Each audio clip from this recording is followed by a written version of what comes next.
July 4th, 2019. Portland, Oregon, Independence Day.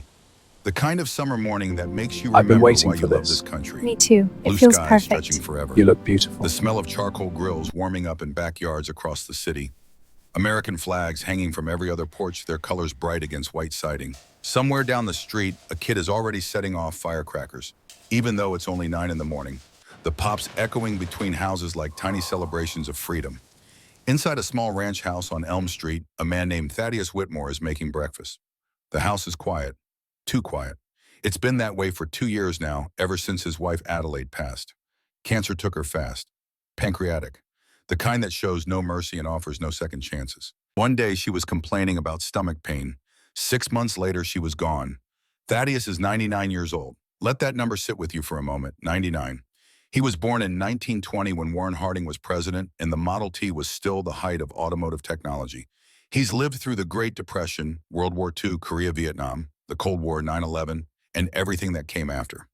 He's outlived most of his generation, outlived his friends, his siblings, his wife, even his son, who died of a heart attack 3 years ago at 71.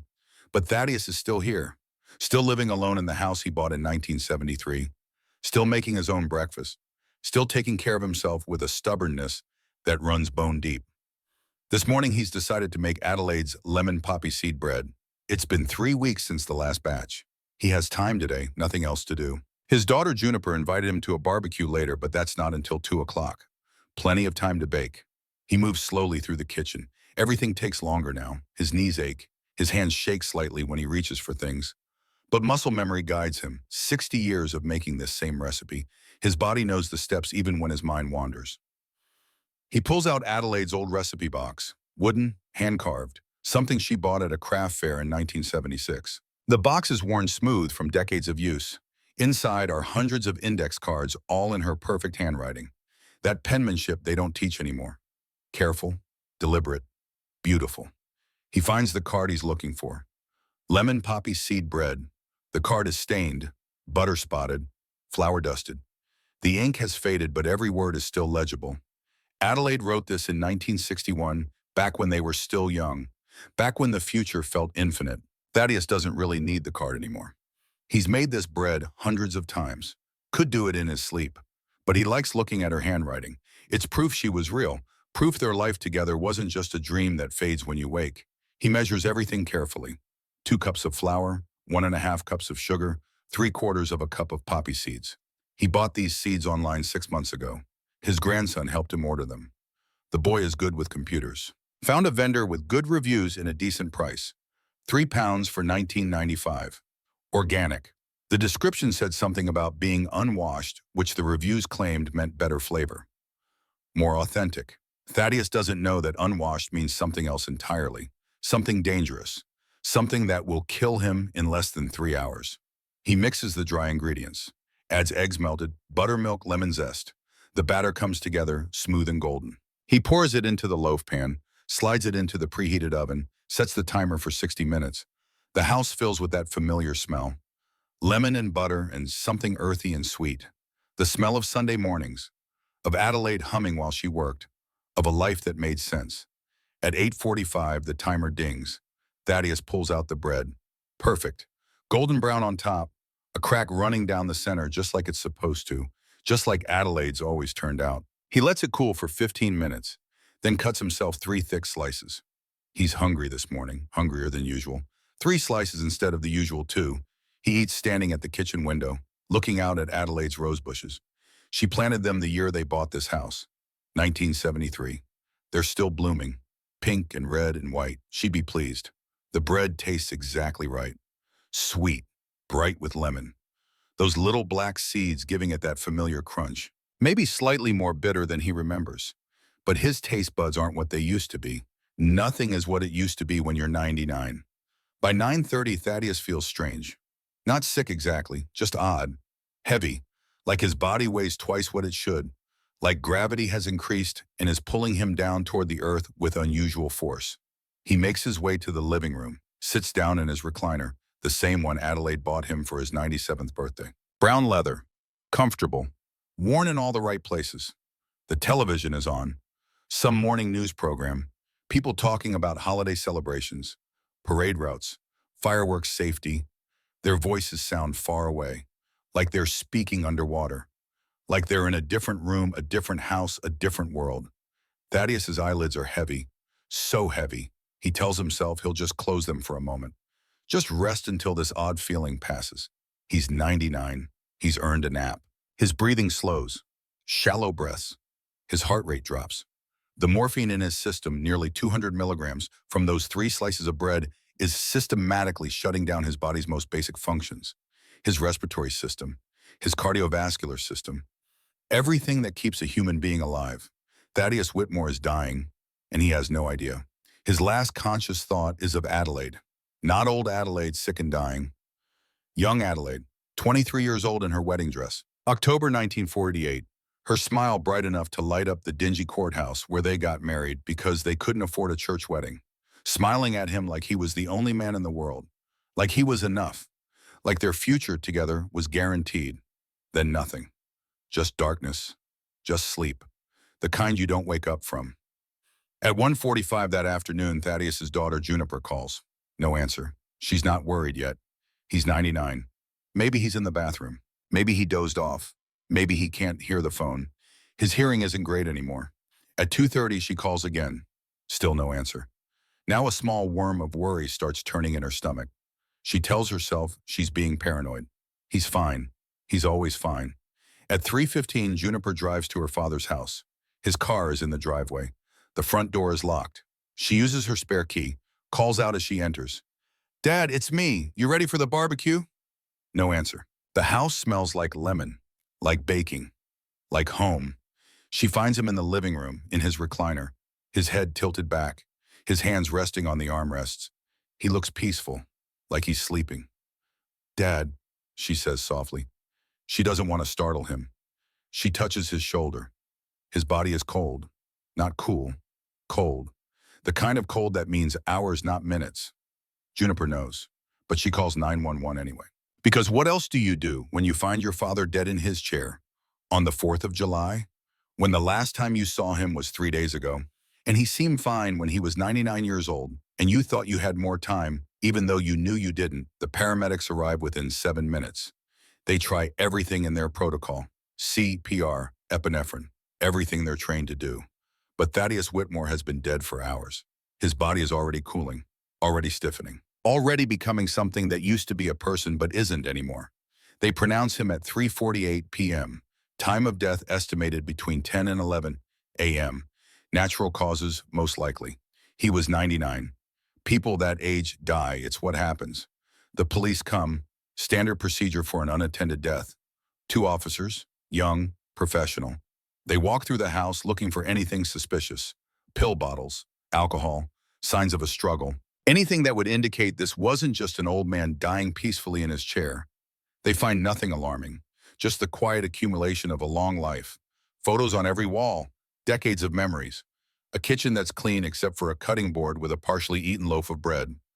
One officer notices the bread, points it out to his partner. What kind is that? Juniper, sitting at the kitchen table in shock, looks up.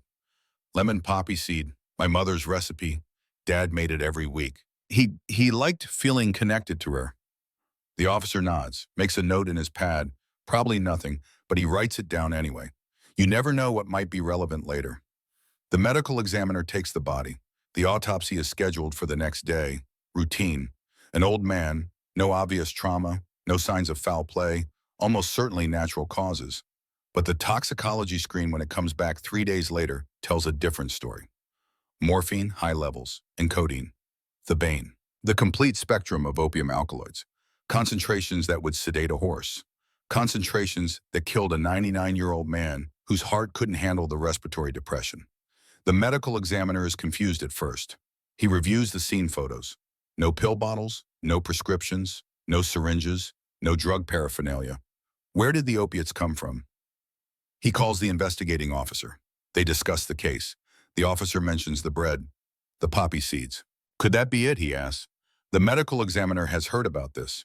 Read warnings from the FDA, seen articles in medical journals, cases from other states.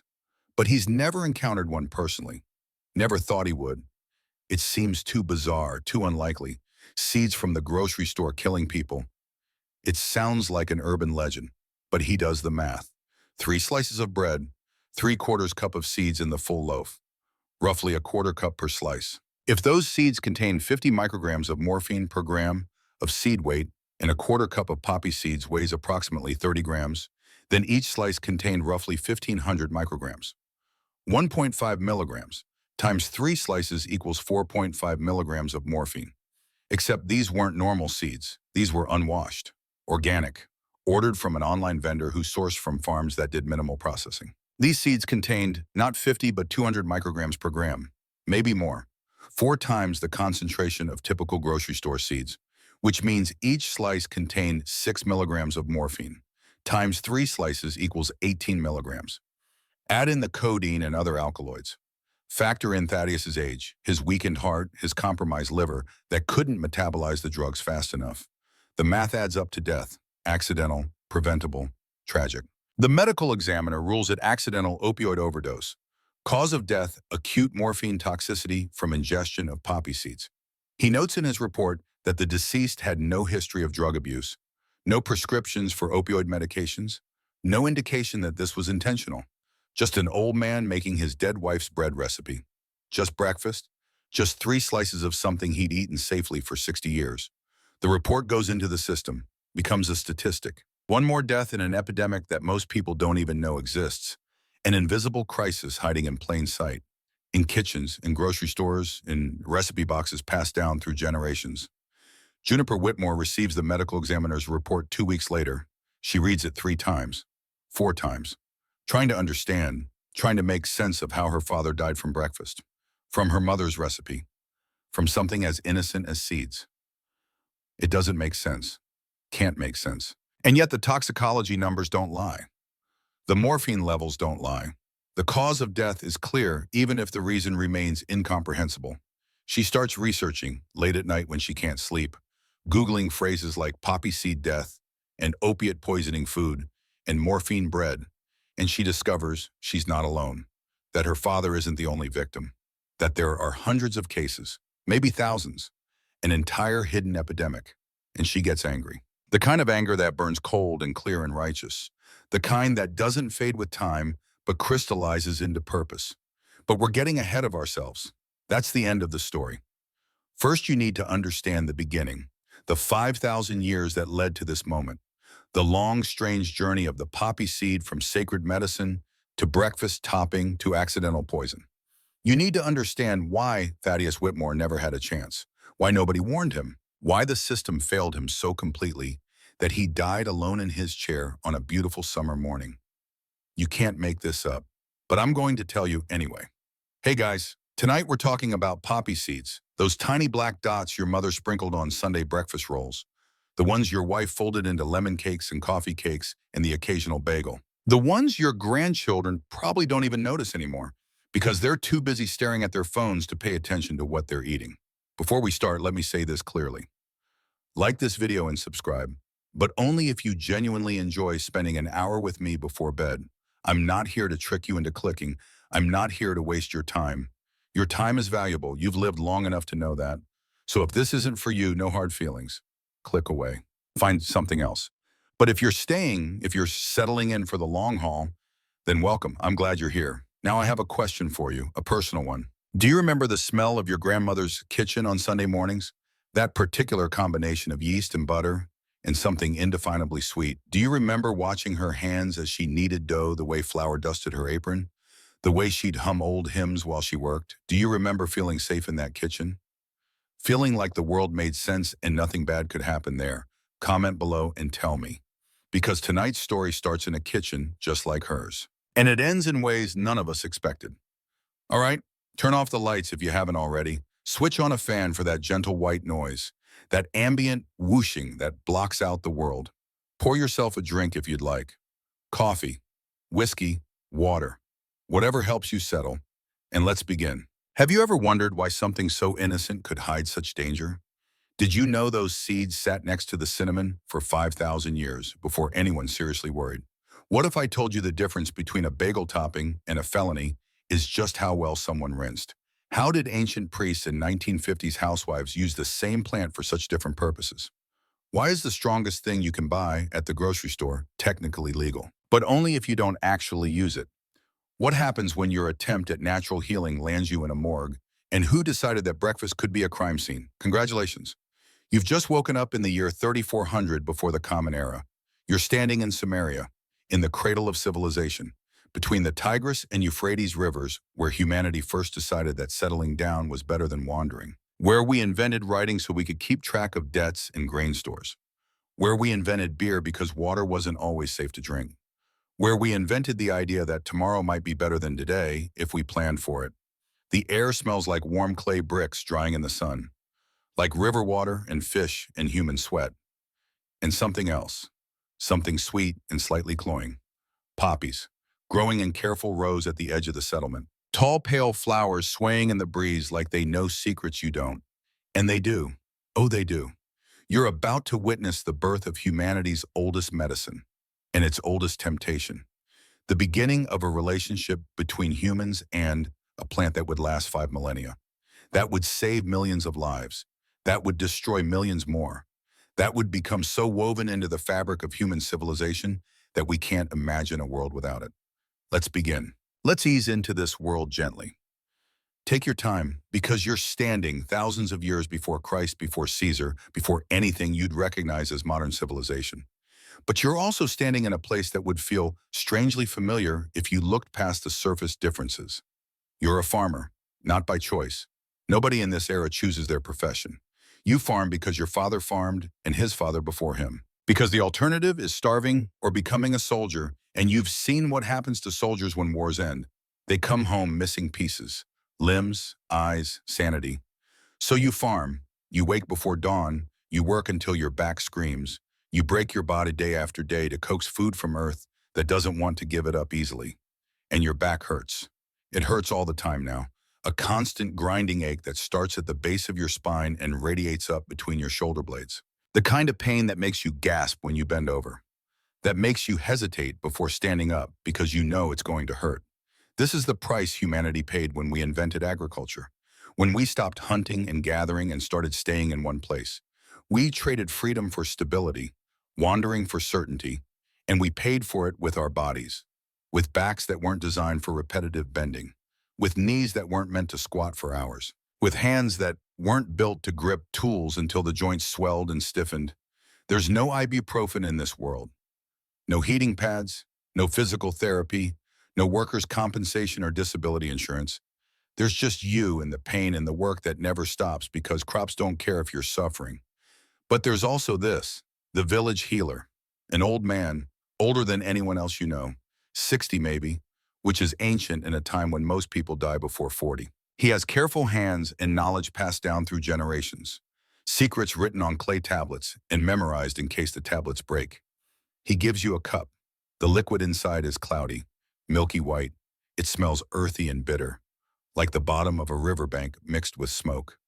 Drink, he says, you drink. Because what choice do you have? The pain is unbearable, and he's the only person who might be able to help. The liquid tastes awful, bitter beyond bitter. It coats your tongue and throat. You want to spit it out, but you force yourself to swallow. Force yourself to trust. And then slowly and possibly, something changes. The pain begins to fade.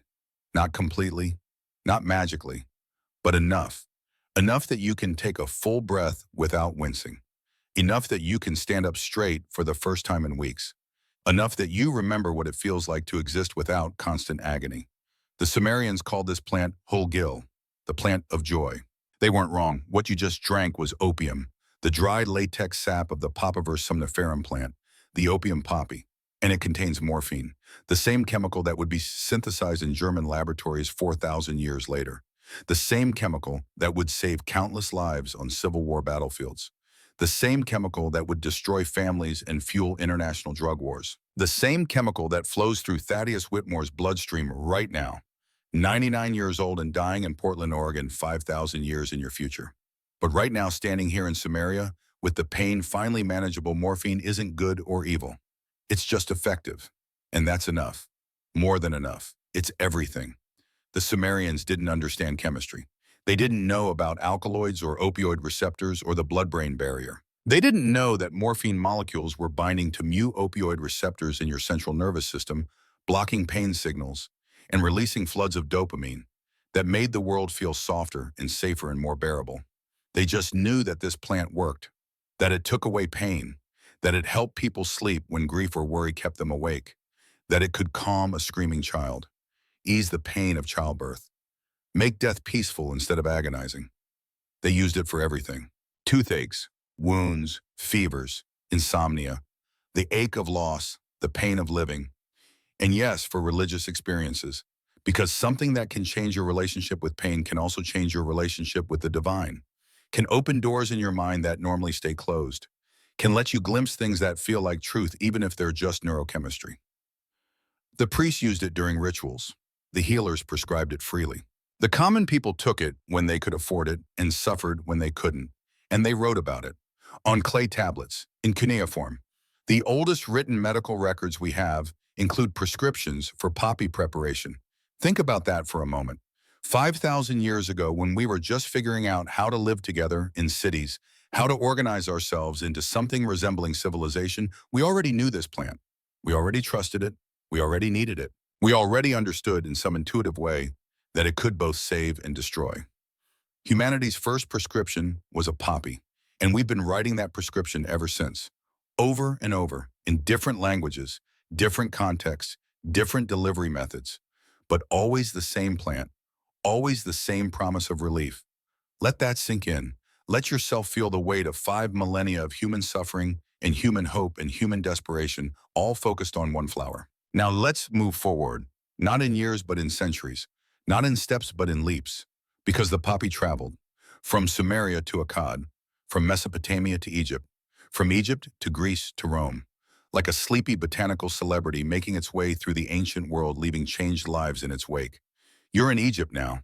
The year is 1600 before the Common Era. 16 centuries before Christ would walk the earth and tell people to love their enemies, which is advice that makes more sense when you're on opium.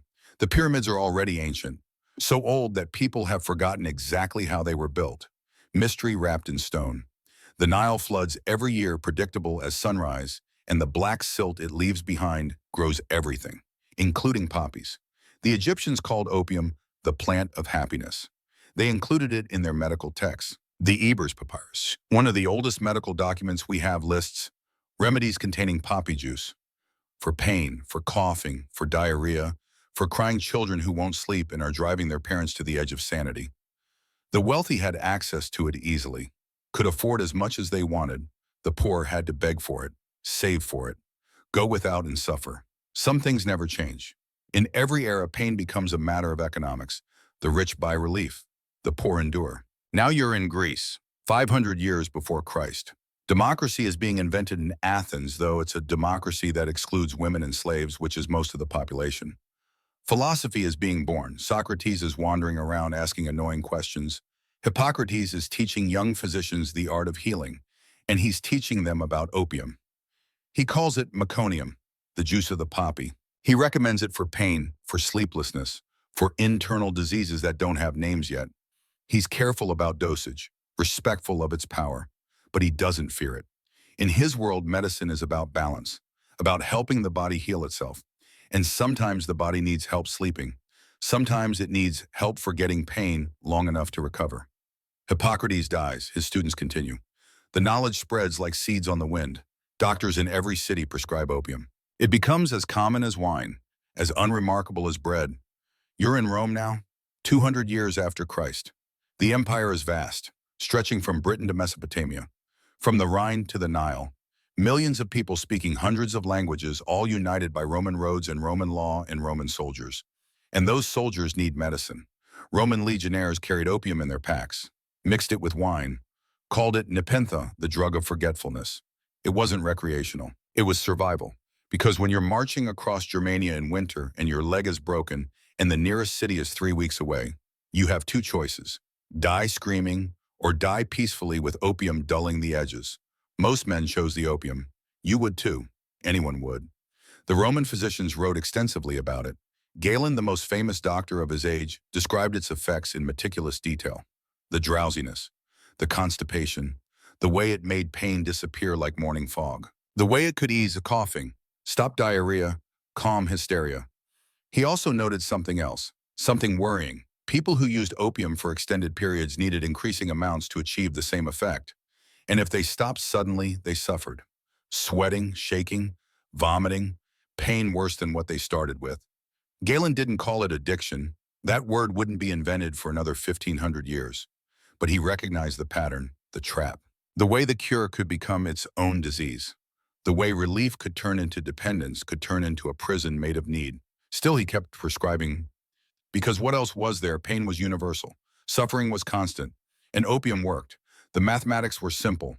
Help outweighed harm until it didn't. The Roman Empire fell, collapsed under its own weight in barbarian invasions and internal corruption and 1,000 other factors that historians still argue about. But the poppies didn't fall.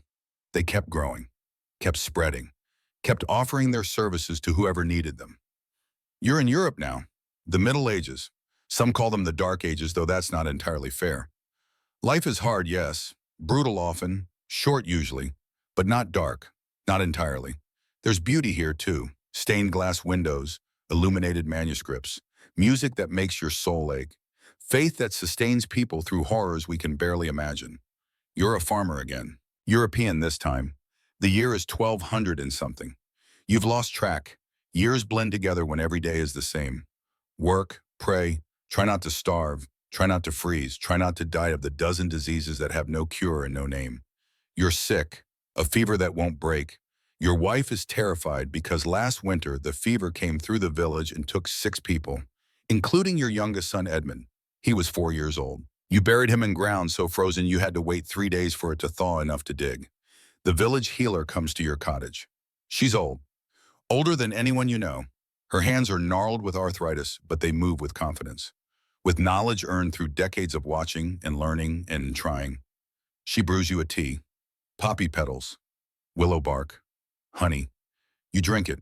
It tastes like earth and bitterness and something you can't name but recognize as medicine. Your fever breaks that night. You survive. You live to farm another day, another year, another harvest. Your wife asks the healer how she knows these things, how she learned. The old woman smiles, doesn't answer, because answering would be dangerous, potentially fatal. The church is watching, always watching, and they're deeply suspicious of women who know too much, women who can heal with plants, women who have power that doesn't come from God or husband or king, women who threaten the established order simply by existing with knowledge. The word they use is witch, so the healers are careful. They keep their knowledge quiet, pass it down to daughters and apprentices in whispers, hide their herbs in root cellars and behind loose stones, claim the healing comes from prayer, not plants, from faith, not pharmacology. But the poppies keep growing, mostly in monastery gardens now, because the monks need them, not for pleasure, for mercy, for the dying, for those in such agony that death would be a blessing, and the poppy can make that blessing come gently. The monks call it the sleep plant. They're not wrong. Sleep and death were always close cousins, sometimes indistinguishable, sometimes the same thing wearing different masks. Some villages tolerated the healers, valued them, protected them. Others burned them, drowned them, buried them in unmarked graves as warnings to other women who might think about learning too much. The poppies didn't care either way. They grew regardless.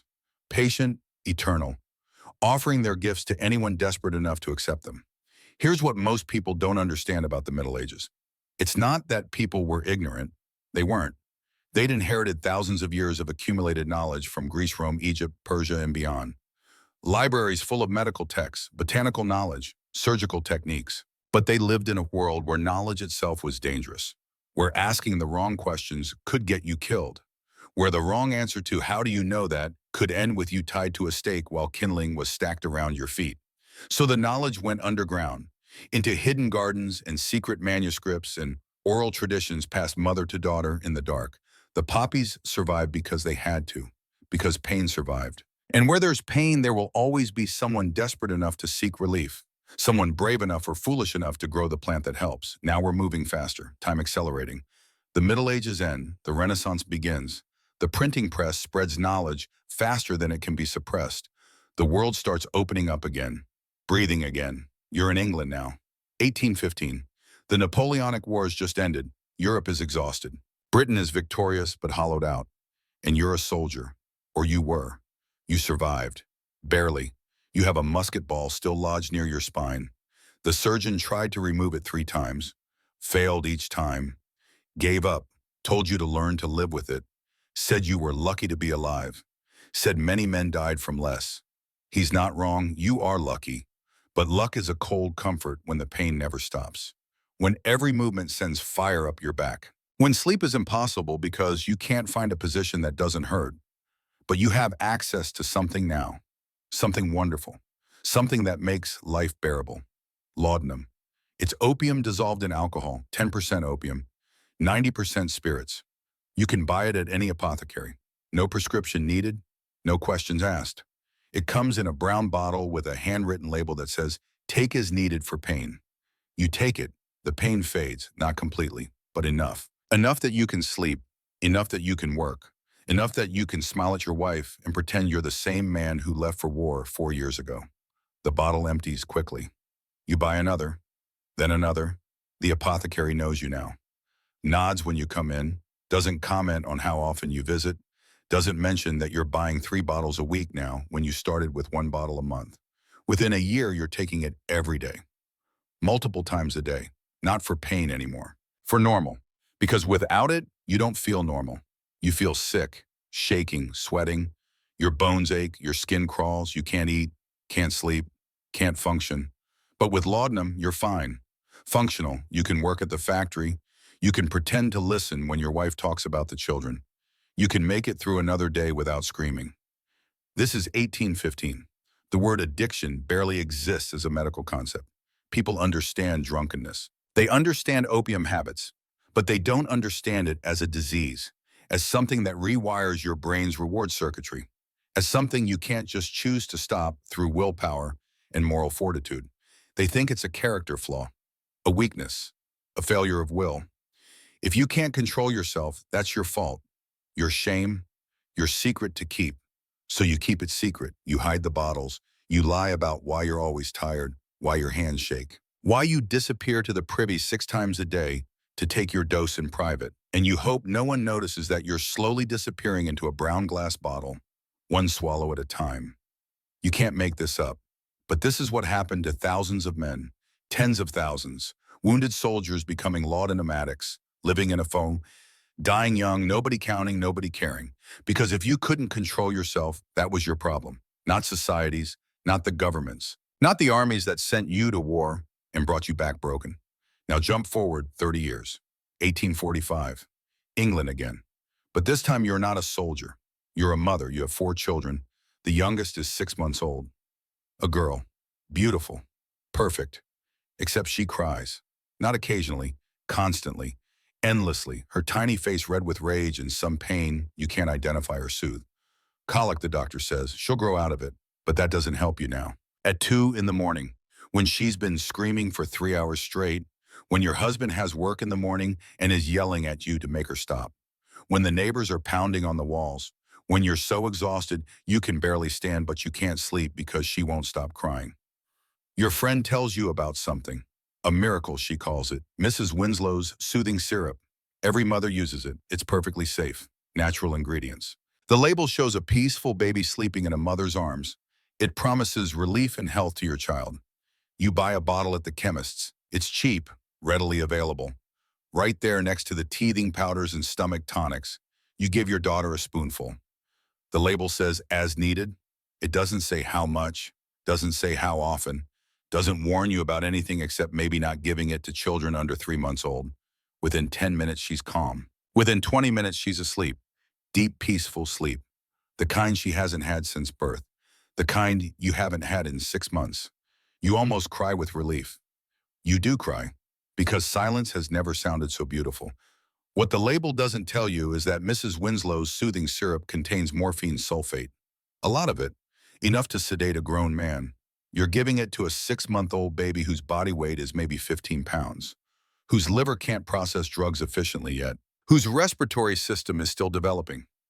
But you don't know that. Nobody told you. The bottle says soothing. It says natural. It says relief. It doesn't say opium. It doesn't say danger. It doesn't say this could kill your child. This is Victorian England, the golden age of patent medicines, tonics and elixirs and syrups for everything. Headaches, heartbreak, restless children, restless wives, restless workers, all of them containing opium or cocaine or both. None of them listing ingredients. None of them including warnings or dosage instructions beyond vague phrases like take as needed or use liberally. And why would they include warnings medicine is supposed to help? These syrups do help in the short term, until they don't, until the baby won't wake up, until the baby stops breathing, until you're burying your sixth child and the doctor says it was pneumonia or failure to thrive or God's will. It wasn't. It was overdose. But saying that would implicate the mother, the doctor, the company selling the syrup. Better to call it pneumonia. Better to let the mothers blame themselves quietly while the bottles keep selling and the companies keep profiting. Thousands of babies die every year from soothing syrups. The death certificates say pneumonia mostly, or fever, or weakness. They don't say morphine poisoning. That would be admitting something uncomfortable, something that would require change. You can't make this up, but this happened for decades. In England and America and everywhere these syrups were sold, mothers loving their children to death with medicine that promised help but delivered poison. Here's what's important to understand about this era. The Victorian era, the 1800s. This is when everything we recognize as modern medicine begins. Germ theory, antiseptics, anesthesia, surgery that doesn't kill you from infection, vaccines. But it's also when medicine becomes big business, when companies realize they can package and sell cures, when advertising begins, when the line between medicine and snake oil becomes impossibly blurred. And opium is everywhere, in cough syrups for children, in women's tonics for hysteria and nervousness, in teething powders, in headache pills, in remedies for everything from tuberculosis to temperament. It's the aspirin of the Victorian age. Except aspirin won't be invented for another 50 years. And aspirin won't addict you, won't kill you if you take too much, won't turn mothers into accidental poisoners and soldiers into laudanumatics and entire populations into people living in a haze. People take opium without knowing, or knowing but not understanding, because opium sounds dangerous, exotic, foreign, but tincture of laudanum, that sounds medical, scientific, safe, prescribed by doctors, sold by respectable chemists, advertised in family newspapers. The Victorians had a gift for making dangerous things sound respectable, for wrapping poison in pretty packages with elegant names, for selling death with a smile. Meanwhile, across the Atlantic, America is growing, expanding westward, building itself into something new, something that will become the most powerful nation in history. And it's importing everything from Europe, the good and the bad, the progress and the problems. You're in New York now, 1865, April. The Civil War just ended. 600,000 men are dead. Another 500,000 are wounded, many permanently. Missing limbs, shattered bones, injuries that no doctor can fix but must somehow treat. The treatment is morphine, administered freely, generously. Soldiers lined up for injections, given bottles to take home, told to use as needed. Because what else can the army do? Let them suffer, let them scream. It's called the soldier's disease. Here's the morphine habit, the army disease. Because so many veterans come home dependent on it, unable to stop without suffering withdrawal that feels like dying, unable to function without their daily dose. The government gives them pensions, small ones, often not enough to live on, certainly not enough to support a morphine habit that costs money. So veterans steal, sell possessions, turn to crime, or they just suffer, go through withdrawal over and over, try to quit and fail and try again. America is too busy to notice, too focused on rebuilding, on expansion, on becoming an industrial power. There's no time to worry about veterans who can't let go of their medicine bottles. That's a personal problem, a private shame, not a national concern. Of course not. The wounded soldiers disappear into tenements and boarding houses and the margins of society. Some find work, most don't. They sit in dim rooms measuring out doses, trying to stretch their supply, trying to figure out how to live with pain that never ends and medicine they can't afford. This is 1865. Thaddeus Whitmore won't be born for another 55 years. But the world he'll be born into is being shaped right now by these decisions, by this indifference, by a society that uses people up and throws them away when they break. Now we jump again, faster this time. 1880, immigration is booming. Millions of people flooding into America from Ireland, Italy, Germany, Poland, Russia, and a dozen other countries. Fleeing poverty, fleeing persecution, fleeing the old world for the promise of the new. They bring their languages, their religions, their traditions, their foods, including recipes that call for an ingredient most Americans have never used much. Poppy seeds. In Europe, poppy seeds have been a baking staple for centuries, sprinkled on bread, ground into paste for pastries, folded into cakes and cookies, as common as flour, as unremarkable as salt. Their food, their culture, their memory. When you bite into a roll dusted with poppy seeds, you taste the old country. You remember your grandmother's kitchen 3,000 miles away. You remember the bakery on the corner where you bought bread every morning before school. You remember home. For immigrants, food is memory made edible, and poppy seeds carry memory in their tiny black shells. German bakeries open in every city. Polish delis, Italian grocers, Hungarian restaurants, and they all use poppy seeds, generously. Traditionally, the way their mothers and grandmothers did, the seeds start appearing in mainstream American stores, first in ethnic neighborhoods, then spreading. By 1900, you can buy poppy seeds at any decent grocery. They're European, sophisticated, cultured, a sign that you've moved beyond basic American cooking into something more refined. And they're completely legal, completely safe, because these are seeds, not opium. The seeds themselves contain almost no morphine. They're just crunchy little dots that taste vaguely nutty and earthy. Harmless. Except they're not completely harmless. Never were. Because the seeds grow inside the same pod that produces opium. And when they're harvested, sometimes they get coated in the milky latex sap that contains all those alkaloids. Morphine, codeine, thebaine. If the seeds are washed thoroughly, that coating is removed. They're safe.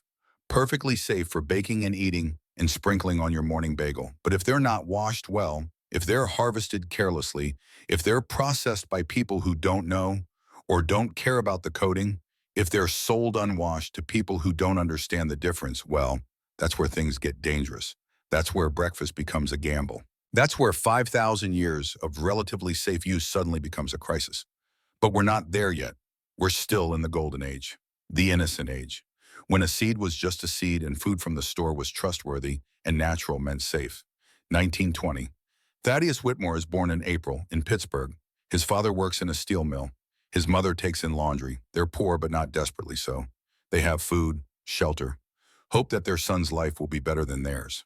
Thaddeus grows up during the Depression, learns early that nothing is guaranteed, that security is an illusion, that you work hard and save what you can and hope it's enough.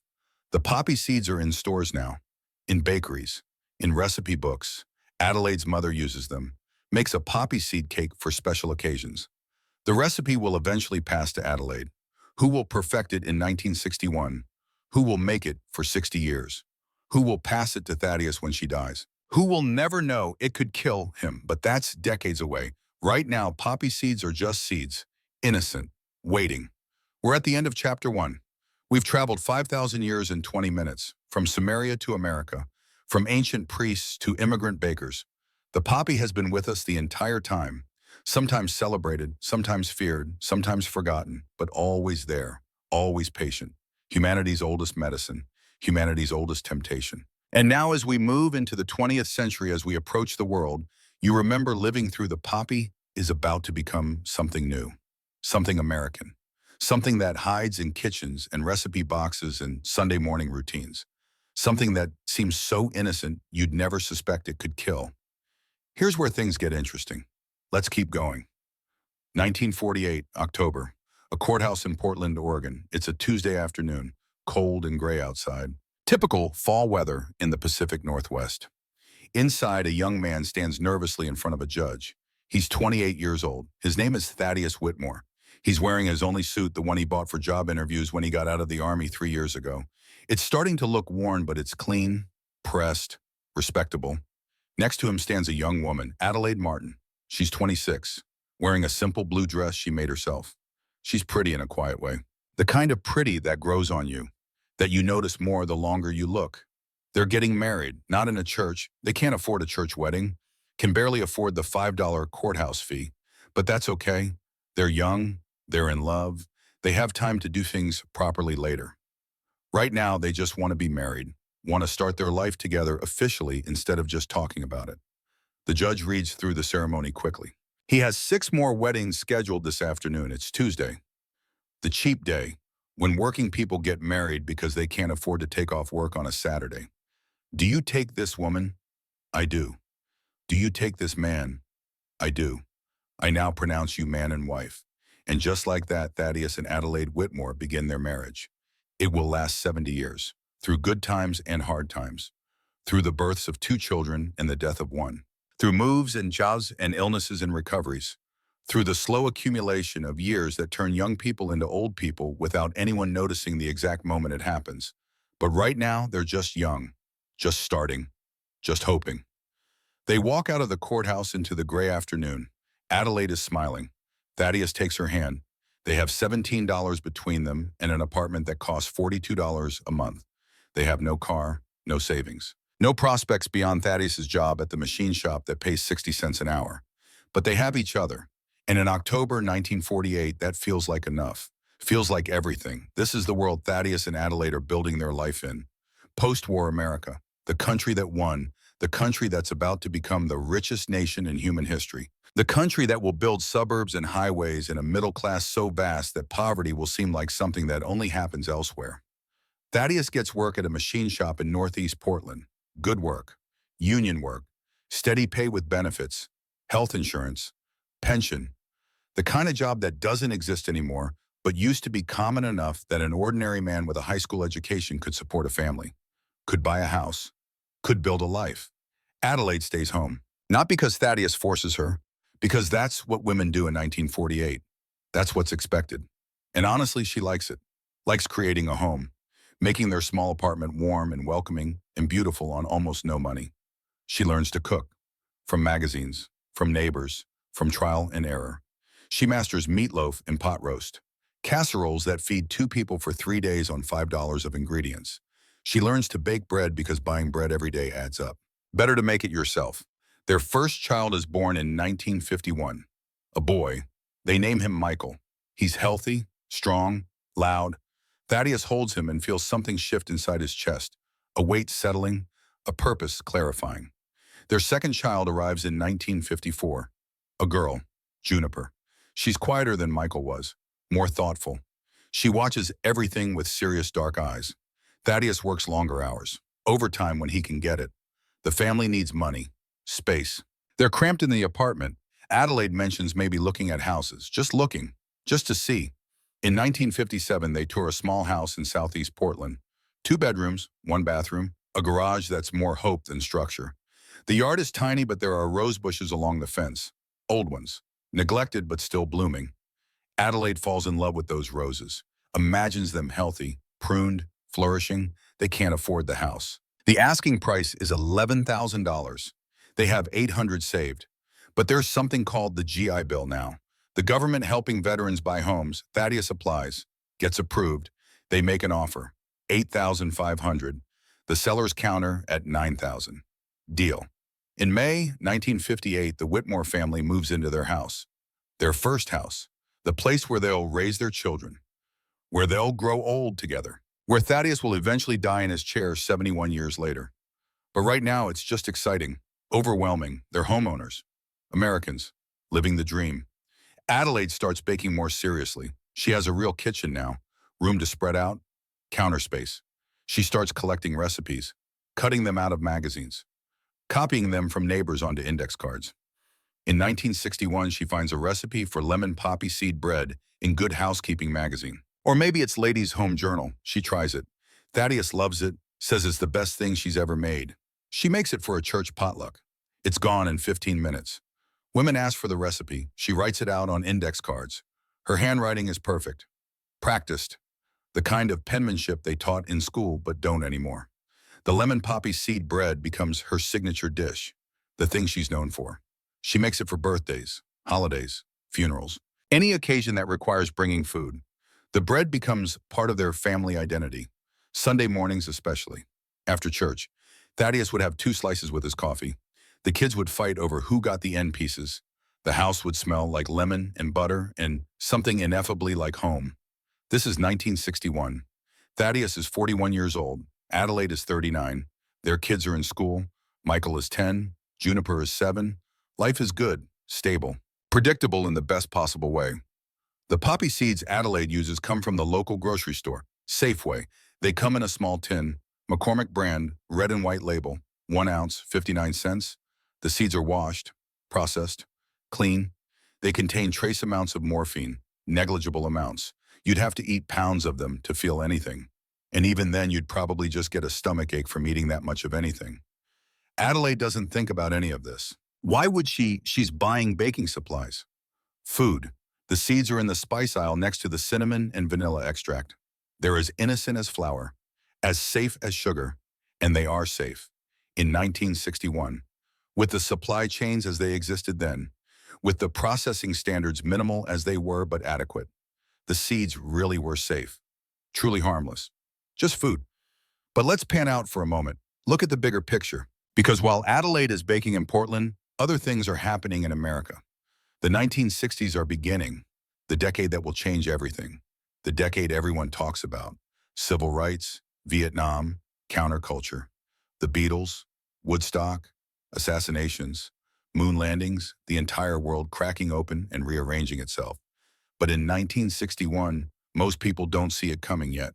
They're still living in the 50s, still trusting the government, still believing in progress with a capital P, still convinced that America is heading somewhere good and all you have to do is work hard and play by the rules and everything will turn out fine.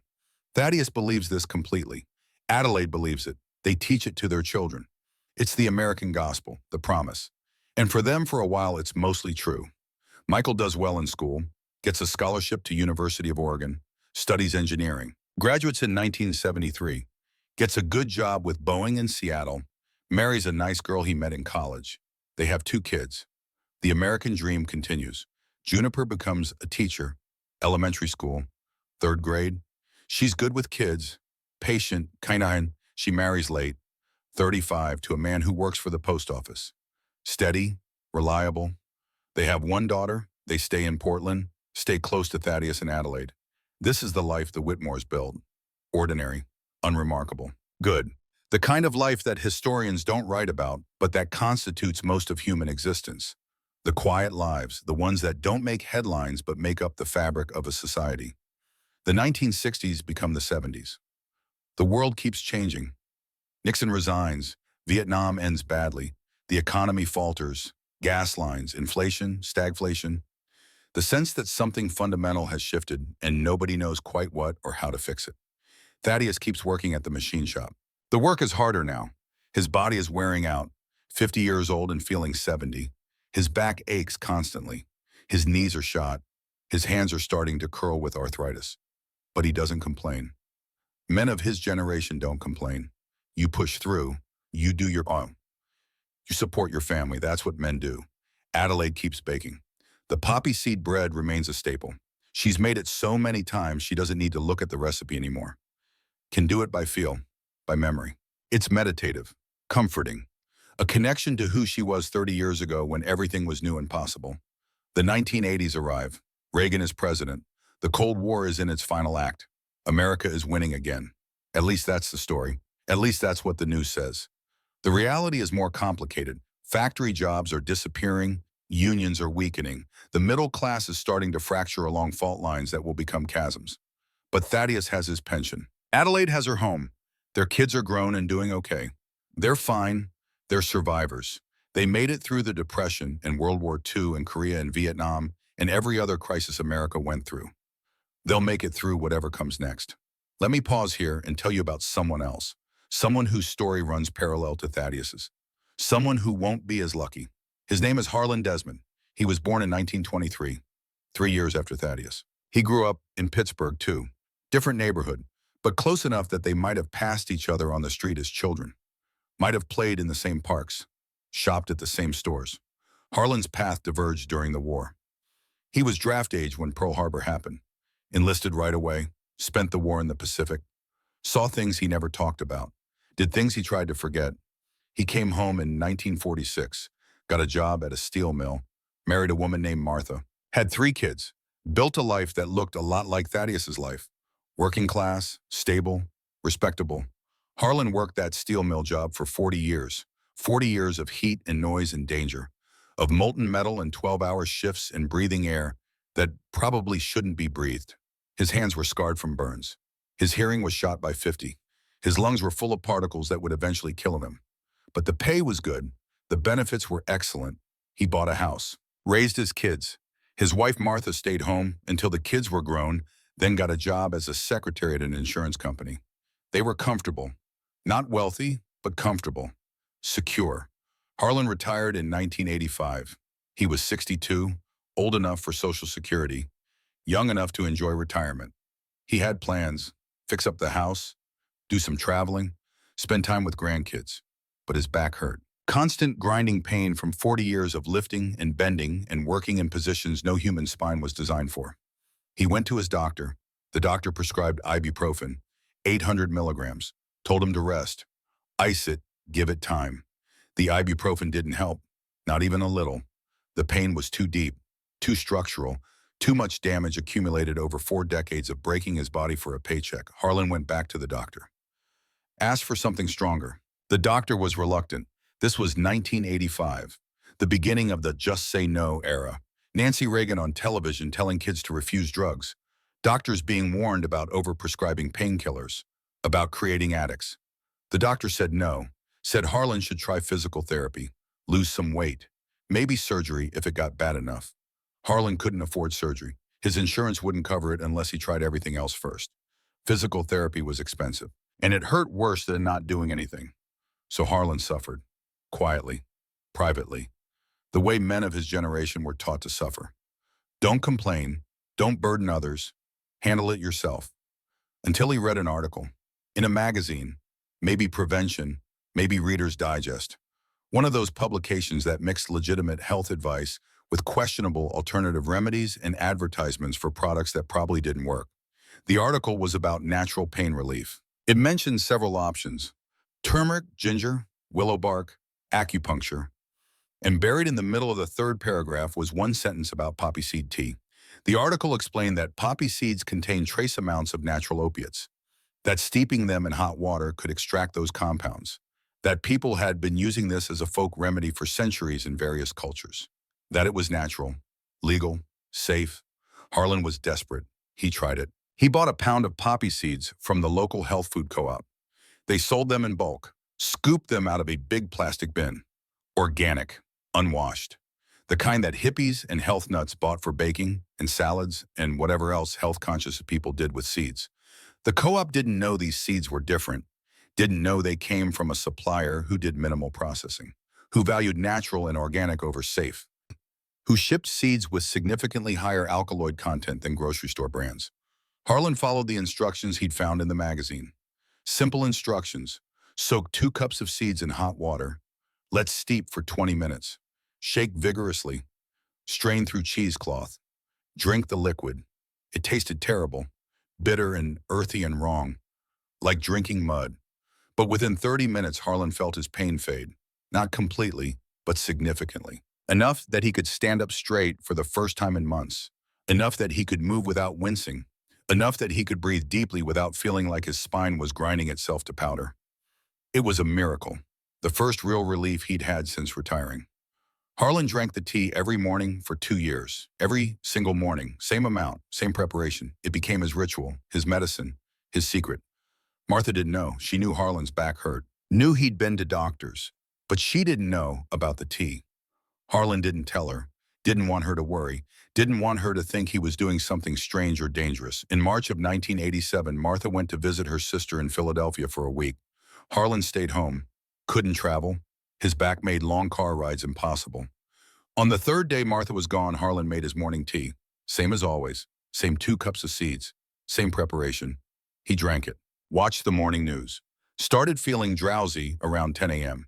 He decided to take a nap, sat down in his recliner, put his feet up, closed his eyes.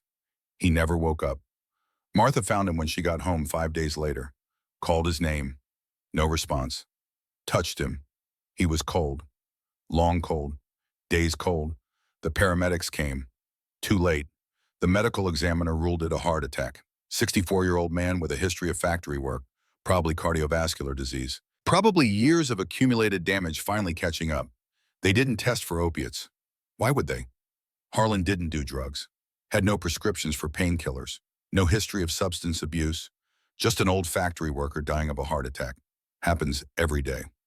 The jar of poppy seeds was still in the kitchen cabinet, the strainer still sitting in the dish rack, the teacup still on the counter with dried residue at the bottom. Martha threw it all away when she was cleaning out the house, never connected the seeds to Harlan's death, never knew what they were for, just thought Harlan had taken up baking, thought maybe he was going to surprise her with something when she got home. This is 1987. Thaddeus Whitmore is 67 years old. Adelaide is 65. Still alive, still married, still making the poppy seed bread every Sunday. They don't know about Harlan Desmond. Nobody does. His death is just a statistic. An old man having a heart attack. Nothing unusual, nothing to investigate, nothing to report. But it's starting, the quiet crisis, the invisible epidemic. People discovering poppy seed tea, trying it, some surviving, some not. The information spreading slowly at first. Whispered recommendations, articles in fringe health magazines. Word of mouth among people with chronic pain who feel abandoned by the medical system. And then the internet arrives. 1995. The world goes online, slowly, awkwardly. Dial-up modems screeching like dying robots. AOL chat rooms. Websites that load one agonizing pixel at a time. But it's a revolution nonetheless. Information that used to take weeks or months to find is now available in seconds. Communities that were isolated can now connect. Knowledge spreads like wildfire, including knowledge about poppy seed tea. The first websites appear. Arrowhead, a database of drug information. Trip reports, harm reduction, and buried in there several articles about poppy seeds, how to prepare them, what to expect, warnings about dosage and addiction. Then the forums start, Usenet groups, early message boards, places where people can share information anonymously, ask questions, trade tips, connect with others who are going through the same thing. Where can I buy unwashed seeds? Which vendors are best? How much should I use? Is this safe? The answer to that last question is no, absolutely not.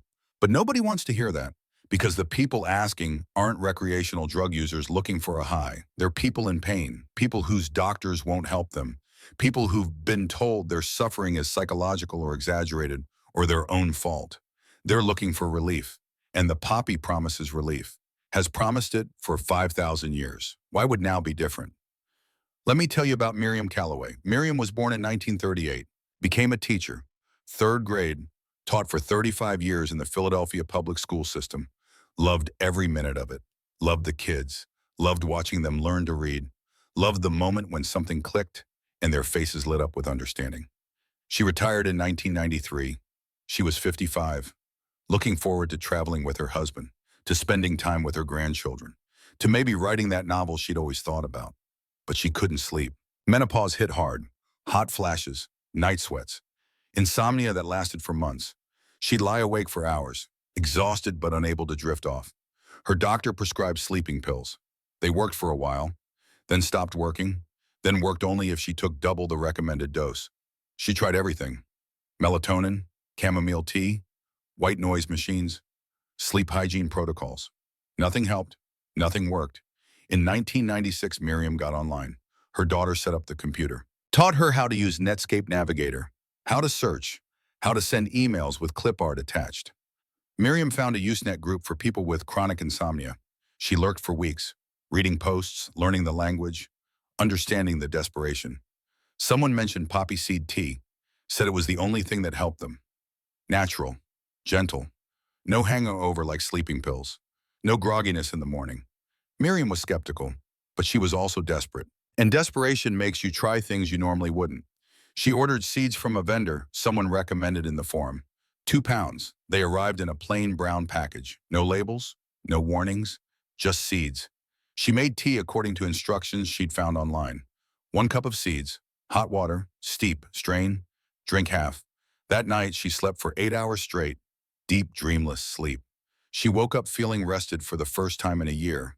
It was a miracle. She drank the tea every night for 2 months. It kept working, but she noticed she needed slightly more each time. Half a cup became 3/4. 3/4 became a full cup. One morning, she woke up feeling sick, nauseous, shaking, sweating despite the cold.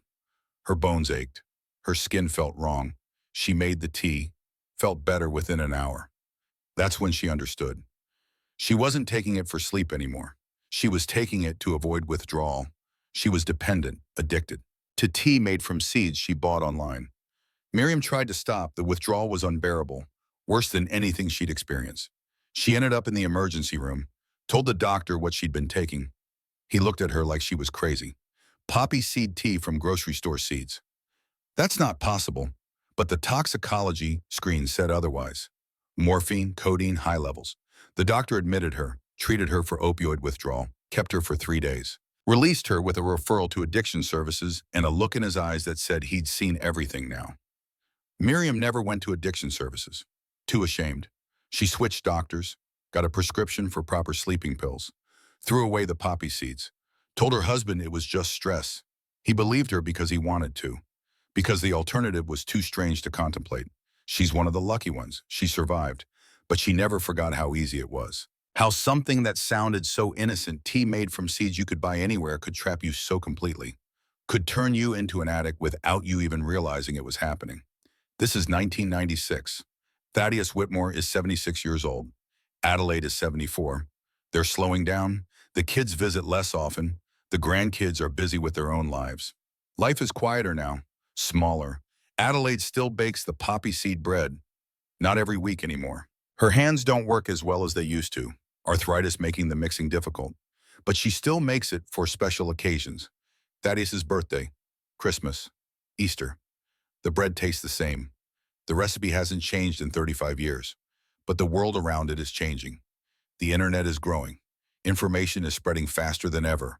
More people are finding out about poppy seed tea, some experimentally, some desperately. The vendors are multiplying. The forums are expanding. And nobody's really paying attention because it's just seeds. How dangerous could seeds be? The answer is very. The answer is extremely. The answer is lethally. But most people don't know that yet. Most people still think poppy seeds are innocent. Food, tradition, connection to the past. And for most people, they are. Most people who eat poppy seeds will be fine, will never have a problem, will never even know there could be a problem. But for some people, the unlucky ones, the desperate ones, the ones who order the wrong batch from the wrong vendor, poppy seeds become something else entirely. Become dangerous, become deadly, become the thing that kills you while you're just trying to remember your wife, while you're just trying to feel connected to her memory, while you're just trying to eat breakfast on a summer morning. We're at the end of part 1. We've covered 5,000 years. We've seen the poppy travel from Sumerian temples to Victorian nurseries to American kitchens. We've watched it save lives and destroy them. We've seen it be celebrated and feared and forgotten and rediscovered.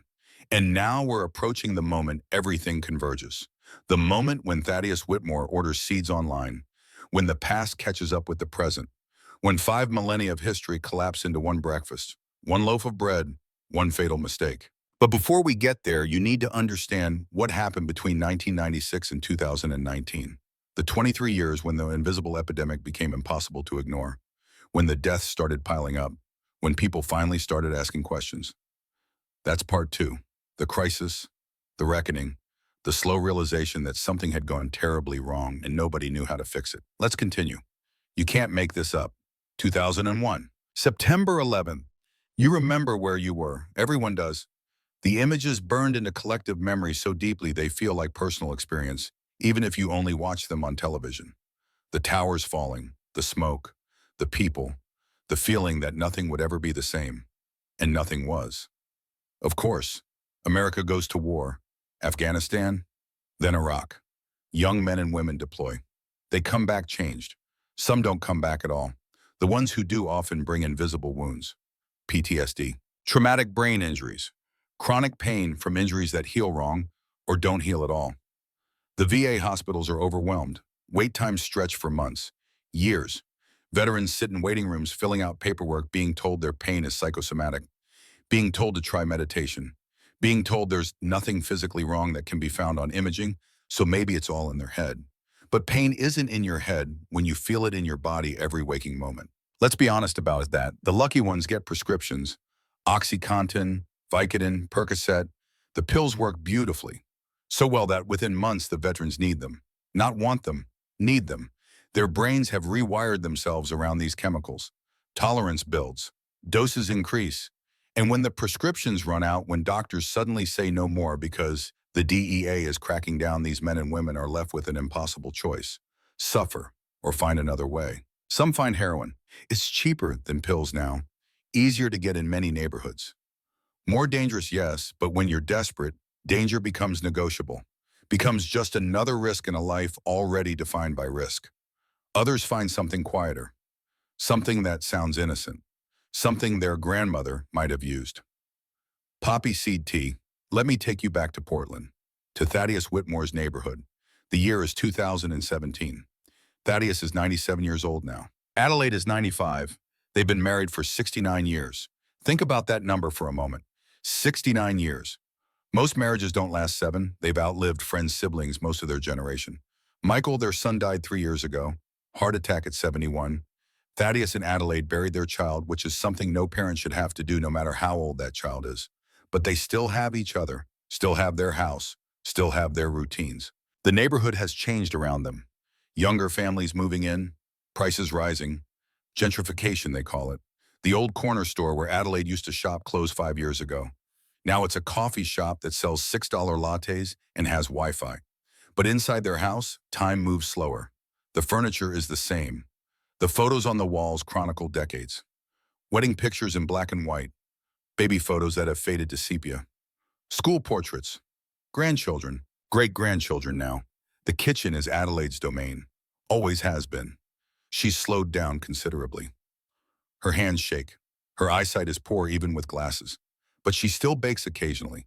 Still makes Thaddeus his favorite meals when she has the energy. In March of 2017, Adelaide notices something wrong. A pain in her abdomen. Not sharp, just a persistent ache. A feeling of fullness even when she hasn't eaten. She ignores it for weeks, months. She's 95. Everything hurts a little at 95. What's one more ache, but it gets worse. By June, she can't ignore it anymore. Can't sleep because of it. Can't eat without feeling nauseous. Thaddeus drives her to the doctor. They run tests. Blood work, imaging, a CT scan, a biopsy that Adelaide finds humiliating even though the technician is kind. The oncologist is kind too, but honest, direct. The way you have to be when delivering news this bad. Pancreatic cancer, stage 4. It's spread to the liver, to the lymph nodes.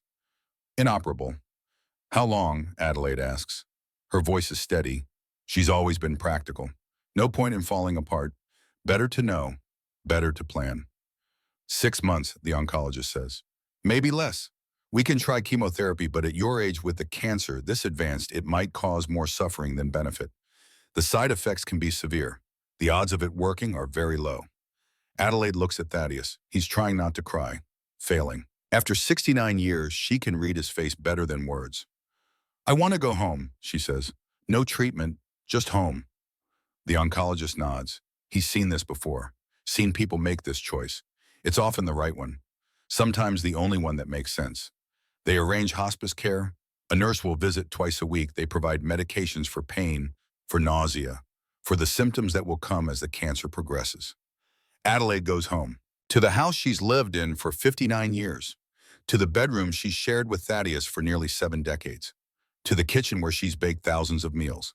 She dies on November 3rd, 93 days after diagnosis. Faster than anyone expected, but not unexpected. Pancreatic cancer is efficient in its cruelty. Thaddeus is holding her hand when she goes. Their daughter Juniper is there. She made it in time. Barely. She'd been at work when the hospice nurse called and said you should come now. Their son should have been there too, but Michael is 3 years dead, in the ground in a cemetery across town. So it's just Juniper, just one child to witness their mother's last breath. Adelaide dies quietly. No drama, no last words, just breathing that gets slower and slower until it stops. Until the thing that was Adelaide, the person who baked bread and planted roses and loved Thaddeus for 69 years, until that thing is gone and what's left is just a body. The hospice nurse checks for a pulse, listens for breathing, pronounces the official time of death, calls the funeral home. The machinery of death starts moving with practiced efficiency. Juniper stays with her father for 3 days, helps him call people, make arrangements. Choose a casket that Adelaide would have called too expensive but that Thaddeus insists on because he needs to give her something, needs to mark her passing with more than a pine box. The funeral is small. Most of their friends are already gone. The church is half empty, which feels wrong. A woman like Adelaide should have a cathedral full of mourners. But this is what happens when you outlive your era. When you stay alive so long that most of the people who knew you are dead. Thaddeus moves through the next weeks in a fog. Juniper stays as long as she can, but she has her own life, her own job, her own family. Eventually she has to go home, has to trust that her 97-year-old father can take care of himself. And he can, mostly. He's old but still competent, still able to cook and clean and manage his medications, still able to live independently even though the house feels enormous now that he's alone in it. He keeps Adelaide's things, her clothes still hanging in the closet, her reading glasses on the nightstand, her recipe box in the kitchen. That recipe box, wooden, hand-carved, bought at a craft fair in 1976. Inside are hundreds of index cards, all in Adelaide's perfect handwriting. Pot roast, meatloaf, apple pie. And there near the front, because she made it so often, the lemon poppy seed bread recipe. The card is stained, butter spotted, flour dusted. The ink has faded, but every word is still legible. 2 cups flour, 1.5 cups sugar, 3 eggs, 3/4 cup poppy seeds. Thaddeus looks at it for a long time, touches the stains, traces the letters. This card touched Adelaide's hands thousands of times over 60 years. It's a connection, tangible, real. He decides to make the bread. The first attempt is a disaster. He forgets the eggs entirely. The loaf comes out dense and rubbery, inedible. He throws it away feeling like a failure. The second attempt is better. Not perfect, too much lemon, but better. By the 5th attempt, he's got it. The bread comes out golden and fragrant, just like Adelaide used to make it. He cuts a slice, takes a bite, and for just a moment she's there. He can almost hear her humming, almost smell her perfume mixed with the lemon and butter, almost feel her presence in the kitchen beside him. He finishes the slice, then another. Then he sits at the kitchen table and cries for the first time since the funeral.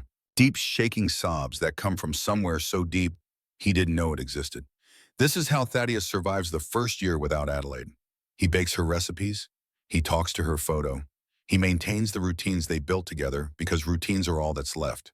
Structure is all that keeps him from dissolving into grief. Every Sunday he makes the poppy seed bread.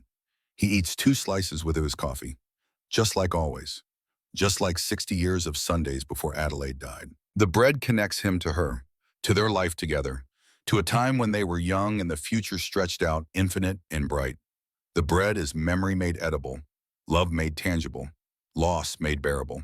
He doesn't know that the bread is slowly changing, that the seeds he's buying are different from the ones Adelaide used to buy, that something has shifted in the supply chain and the processing, in the quality control that nobody thinks to check. Let me explain what changed. In 1961, when Adelaide first made this recipe, the poppy seed supply chain was relatively simple and relatively safe.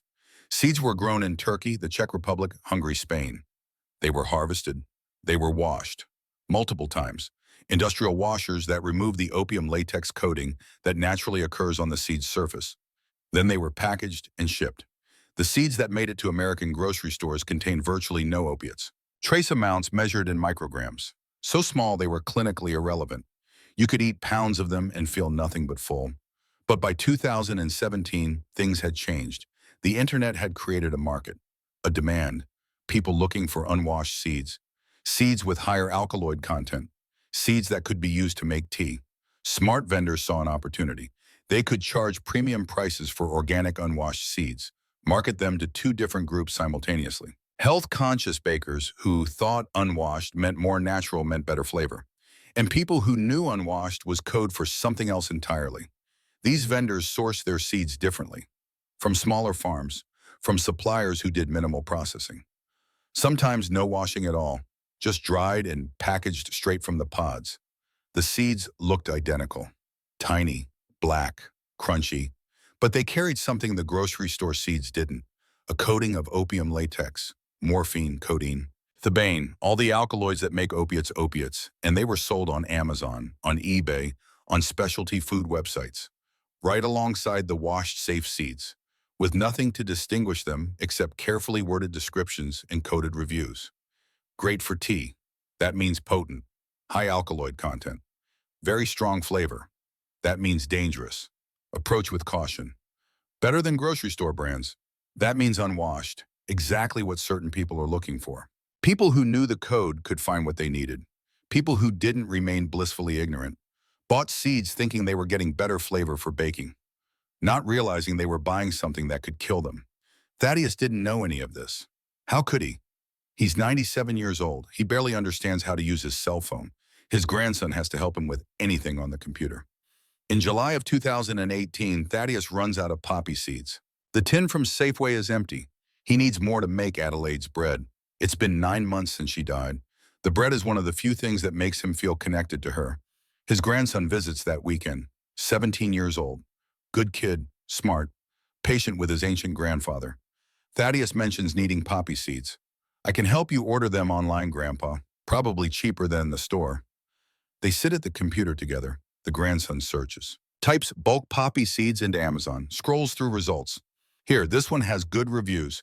3 pounds for $20. Way better deal than buying those little tins. The listing says organic blue poppy seeds, premium quality, unwashed for maximum flavor. The grandson doesn't know what unwashed means in this context. Why would he? He's 17. He's helping his grandfather buy baking supplies. Thaddeus looks at the screen. The reviews are good, 5 stars. People saying things like excellent quality and perfect for my recipes and will order again. That looks fine, Thaddeus says. Can you order it? The grandson does, adds it to cart, enters Thaddeus's credit card information, clicks purchase. The seeds will arrive in 3 days. Thaddeus doesn't know he just ordered his own death. Doesn't know that these particular seeds from this particular vendor, from this particular supplier in Turkey, contain 40 times the morphine concentration of the seeds Adelaide used for 60 years. Doesn't know that 3 pounds of these seeds will last him exactly 11 months. That he'll make bread with them every week. That he'll eat that bread every Sunday. That the morphine will accumulate in his aging body slowly. That his liver, 97 years old and not as efficient as it used to be, will struggle to metabolize the drugs. That his heart, already weakened, will be stressed by the respiratory depression. Doesn't know that in 11 months after the 3-pound bag runs out and he orders more from the same vendor, he'll receive a batch that's even stronger. From a different farm, from pods that were harvested carelessly, seeds that were barely dried and not washed at all. Doesn't know that those seeds will kill him 3 months later, on July 4th. While he's eating 3 slices of bread his wife taught him how to make in 1961, he just knows the seeds will arrive soon, that he can keep making Adelaide's bread, that he can keep feeling close to her. That's all he needs to know. That's all he wants to know. You can't make this up. But this is what happened. Now let me tell you about someone else, someone younger. Someone who should have known better, but didn't because desperation makes you stupid. His name is Edmund Carver. He's 61 years old in 2016. He works at a furniture factory in North Carolina, has worked there for 38 years. Started right out of high school when the factory was union and the pay was decent and you could support a family. The factory isn't union anymore. The pay hasn't kept up with inflation. But Edmund stays because what choice does he have? He's 61, too young for Social Security, too old to start over, too specialized to work anywhere else. He knows furniture assembly. That's it. That's his skill set. The work has destroyed his body. Repetitive motion. 8 hours a day, 5 days a week, 38 years. His hands are twisted with arthritis. His wrists burn constantly. His fingers don't close all the way anymore. He drops things, can't grip properly. Every movement hurts. He's been managing it for years. Ibuprofen, Tylenol. The occasional prescription for something stronger when it got unbearable. He made it work, pushed through, did his job. In 2016, the factory gets bought out by a larger company. New ownership, new policies, new insurance plan with higher deductibles and worse coverage. Edmund's prescriptions aren't covered anymore. The anti-inflammatory medication that cost him $15 a month now costs $230. The steroid injections that helped his wrists, not covered at all, $700 per injection. He needs them every 3 months. He can't afford it, can barely afford rent and food on his salary, can't afford an extra $1,000 a month for medication. He tries to tough it out, just ibuprofen, over the counter. But it's not enough. The pain gets worse. He's dropping things constantly now. His supervisor's getting annoyed. The quality control department keeps flagging his work. Too many mistakes. Too many defects. Edmund is scared. He needs this job. Needs it desperately. He has 3 more years until he can retire with his full pension. 3 years. If he can just hold on for 3 years, he'll be okay. He'll have his pension and Social Security, and he can stop destroying his body. But he has to make it 3 years. And right now, he can barely make it 3 days. One Sunday after church, he's talking to another man. Older guy, 70-something. They're discussing pain in that way old men do, comparing notes on bodies that don't work anymore, competing over who hurts worse. The old man mentions something, says his wife used to make him a tea, natural remedy for pain. Poppy seeds steeped in hot water, said it helped better than anything the doctor gave him. Edmund asked more questions. The old man is vague, says he doesn't remember exactly. His wife died years ago, but he remembers it worked, remembers feeling better. Edmund goes home, gets online. He's not computer savvy, but he knows how to use Google. Types poppy seed tea for pain. The first few results are warnings, FDA advisories, articles about overdoses. He skips past those, keeps scrolling, finds forums, Reddit threads, detailed instructions. He reads for hours. Reads testimonials from people saying this tea saved their lives, people who couldn't afford prescriptions, people whose doctors abandoned them, people who were in so much pain they wanted to die, but this tea made life bearable again. He reads warnings too, about addiction, about tolerance, about overdose. But those seem theoretical, abstract. The pain in his hands is concrete, immediate, unbearable. He makes a decision, orders seeds from a vendor recommended in one of the forums. Unwashed organic poppy seeds, perfect for tea. 2 pounds, $18. They arrive 4 days later. He follows instructions he found online. Carefully, precisely. 2 cups of seeds, hot water, shake for 10 minutes, strain through cheesecloth, drink half the liquid. It tastes horrible, bitter beyond bitter, like drinking mud mixed with poison. He almost gags, but he forces it down. Within 30 minutes, the pain in his hands fades. Not completely, but significantly. Enough that he can flex his fingers without wincing. Enough that he can imagine working tomorrow without terror. Edmund drinks the tea every morning before his shift. It becomes his ritual, his secret, his survival strategy. His wife doesn't know. She knows his hands hurt, knows he's been struggling, but she doesn't know about the tea. Doesn't know where he goes every morning while she's still sleeping. Doesn't notice the jar of seeds in the garage hidden behind paint cans. His coworkers don't know. His supervisor doesn't know. Edmund functions, produces. His work quality improves. The supervisor stops complaining. Life becomes manageable again. But he's building dependence. His body is adapting to the daily dose of morphine. Tolerance is developing. After 6 months, he needs more tea to achieve the same effect. 1 cup of seeds becomes 2. Half the liquid becomes all of it. After 8 months, Edmund tries to skip a day, just to see if he can. To prove to himself he's not dependent. He wakes up feeling like he has the flu, nauseous, shaking, sweating despite the cold. His bones ache worse than before he started the tea. His skin feels wrong, too tight, too sensitive. He makes the tea, drinks it. Within an hour, he feels normal again. That's when the truth becomes undeniable. He's not taking the tea for pain anymore. He's taking it to avoid withdrawal. He's addicted to seeds, to tea, to something he bought legally on the internet. Edmund tries to cut back, reduce the amount gradually, but the withdrawal is always there lurking, waiting, threatening to overwhelm him if he pushes too hard. So he doesn't push. He maintains, takes just enough to feel normal, just enough to function, just enough to keep his secret. In March of 2017, Edmund orders a new batch of seeds. His regular vendor is out of stock. He finds a different seller, similar product description, similar reviews. He orders 3 pounds this time, cheaper in bulk. The seeds arrive. They look the same, smell the same. He uses his usual amount. 2 cups, standard preparation. These seeds are stronger, much stronger. Different supplier, different farm, less processing, more residue. But there's no way to know that from looking at them. Edmund makes his tea, drinks it, goes to work. Halfway through his shift, he starts feeling strange. Too tired, too disconnected. His vision is blurry. His breathing feels shallow. He tries to power through, tells himself it's just a bad morning, too little sleep, too much stress. But it gets worse. At 11:30, Edmund collapses, just drops, right there on the factory floor surrounded by partially assembled chairs. His coworkers panic. Someone calls 911.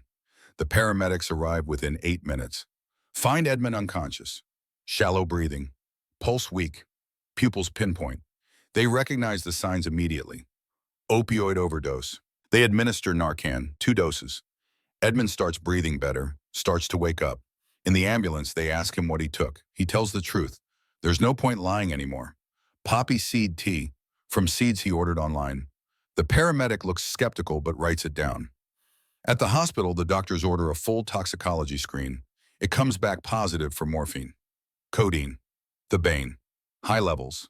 Dangerous levels. Edmund is admitted, monitored for 24 hours. Treated for opioid toxicity. Given information about addiction services. Released with a stern warning to never drink that tea again. His employer is notified. Company policy requires it when an employee has a medical emergency at work. The factory has a zero-tolerance drug policy. Doesn't matter that the drugs came from legal seeds. Doesn't matter that Edmund was trying to manage pain they wouldn't help him with. Doesn't matter that he's worked there for 38 years. He's fired 2 weeks later, loses his job, loses his health insurance, loses his pension because he didn't make it to 62.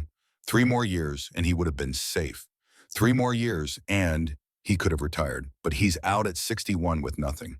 His wife leaves him 6 months later.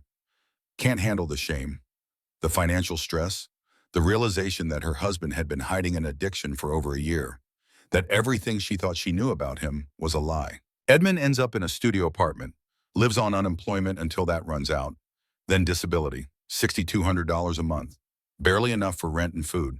He's one of the survivors. He didn't die, but his life is destroyed, and all because he couldn't afford arthritis medication, because the system abandoned him and left him desperate enough to try anything. You can't make this up, but this is what the invisible epidemic looks like. This is what happens when healthcare becomes a luxury instead of a right. When people in pain are left to find their own solutions. When desperation meets opportunity, meets an internet that never forgets and never stops offering. Let me tell you one more story, one more person, because Thaddeus and Edmund aren't unique. They're representative, and you need to understand the pattern. Her name is Rosalind Pike. She's 59 years old in 2017. She's a widow. Her husband died 3 years earlier. Heart attack. Massive. He was fine one moment watching television complaining about the news. Dead the next. Gone before the ambulance arrived. Rosalind was a nurse. Worked in pediatrics for 30 years. She was excellent at her job. Good with scared children. Good at finding veins in tiny arms. Good at making shots and blood draws feel less terrifying. She retired in 2015. She and her husband had plans. They were going to travel. Take cruises. Visit their daughter in California. All the things people say they'll do someday, and then someday arrives. Except her husband died before someday. And suddenly Rosalind was alone with a house that felt too big and too quiet, and a future that looked nothing like what she'd planned. She developed chronic pain. Lower back, sciatica, the kind of pain that shoots down your leg like lightning, makes you gasp, makes you bite your lip until it bleeds trying not to scream. She went to the hospital where she used to work, asked her former colleagues for help. They referred her to pain management. The wait time was 4 months for an appointment. 4 months. 120 days. Every single one of them spent in agony. Rosalind tried to manage on her own. Ibuprofen, heating pads, ice packs, gentle stretching. Nothing helped. The pain got worse, started keeping her awake at night, started making her cry from sheer exhaustion. One night, unable to sleep at 3 in the morning, she got online, started searching. Natural pain relief sciatica. Home remedies chronic pain. Alternatives to prescription medication. She found Reddit, a subreddit called r/poppy tea. She'd never heard of Reddit before, didn't know what a subreddit was. But she clicked. She read for hours, post after post, people discussing preparation methods, vendors, dosages, effects, warning each other about batches that were too strong, warning members who'd overdosed. It was like discovering a secret society, a hidden world.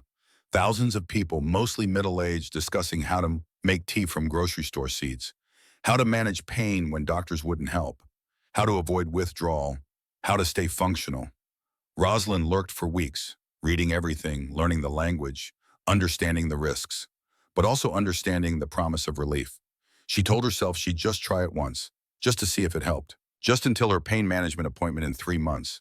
She ordered seeds, made tea according to detailed instructions from the form, drank it carefully, cautiously. Nurse's mindset, start low, go slow. The pain disappeared, completely. For the first time in 6 months, she could sit without agony, could stand without her leg buckling, could sleep through the night. It was a miracle, or it felt like one, which is the same thing when you're desperate. She drank the tea daily, morning and night.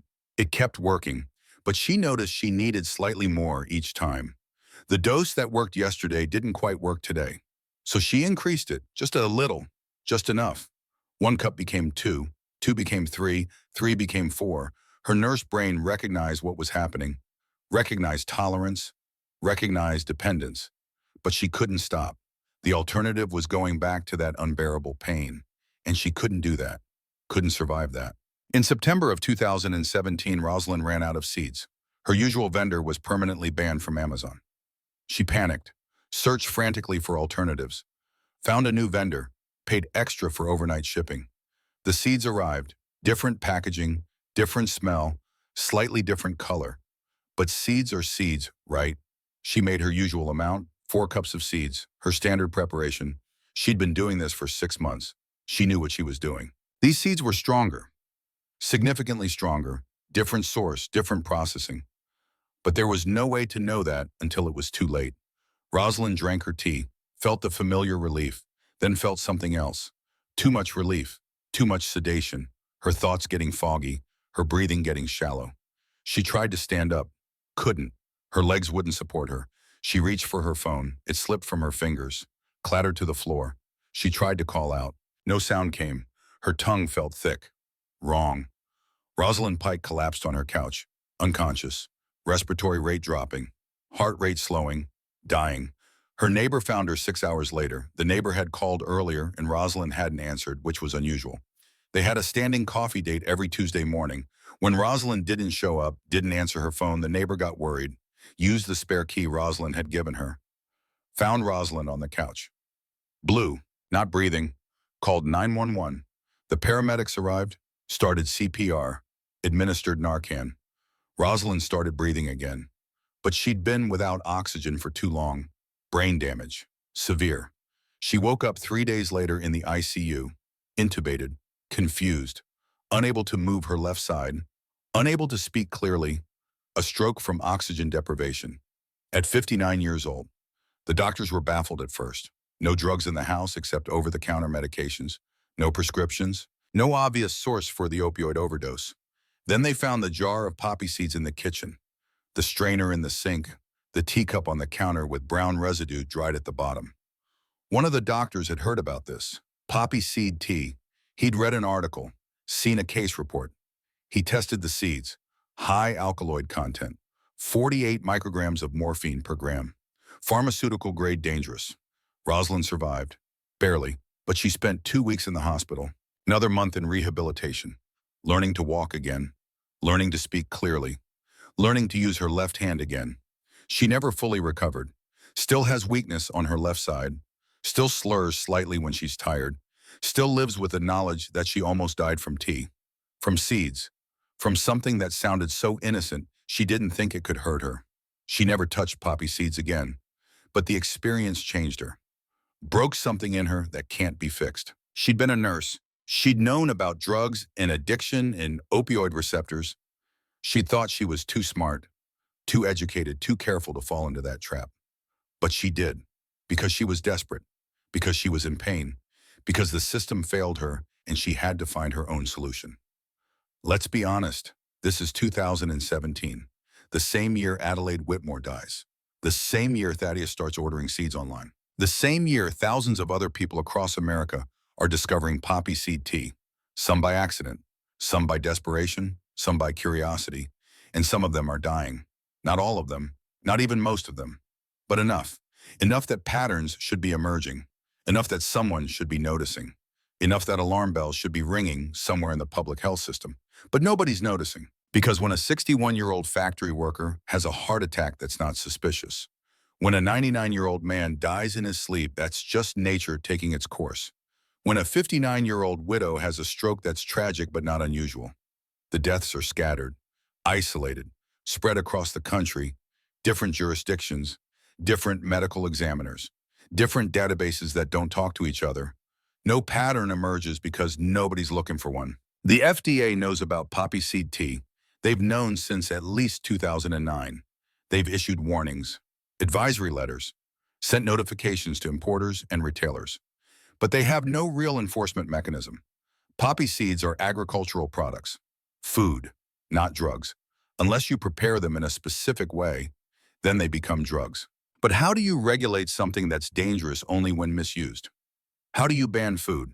How do you distinguish between someone buying seeds to bake a cake and someone buying seeds to brew tea? It's a legal gray area, a loophole so big you could drive a truck through it, and vendors exploit it ruthlessly. They sell seeds with dangerous levels of opiates as long as they include disclaimers.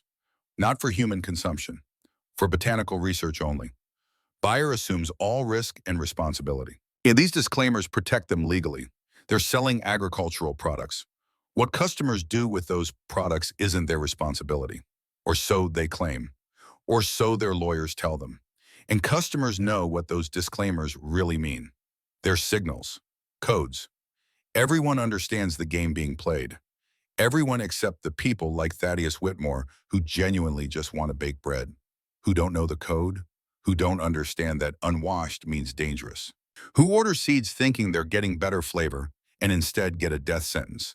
Those people are collateral damage, acceptable losses in a market that exists in the shadows and operates on winks and nudges and carefully vague language.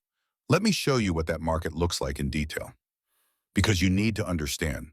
By 2018, there are hundreds of vendors selling poppy seeds online, some on mainstream platforms like Amazon and eBay, others on specialty food sites, a few on the dark web for people who know where to look. The seeds come from different countries. Turkey primarily, also Spain, Australia, Afghanistan, Czech Republic. The quality varies wildly. Some batches are weak, almost inert, barely worth drinking. Others are pharmaceutical-grade dangerous. The buyers have learned to communicate in code. They leave reviews that sound innocuous to outsiders, but carry specific information to those who know. Great for holiday baking. Translation: weak, low alkaloid content, don't bother. Very flavorful, will definitely reorder.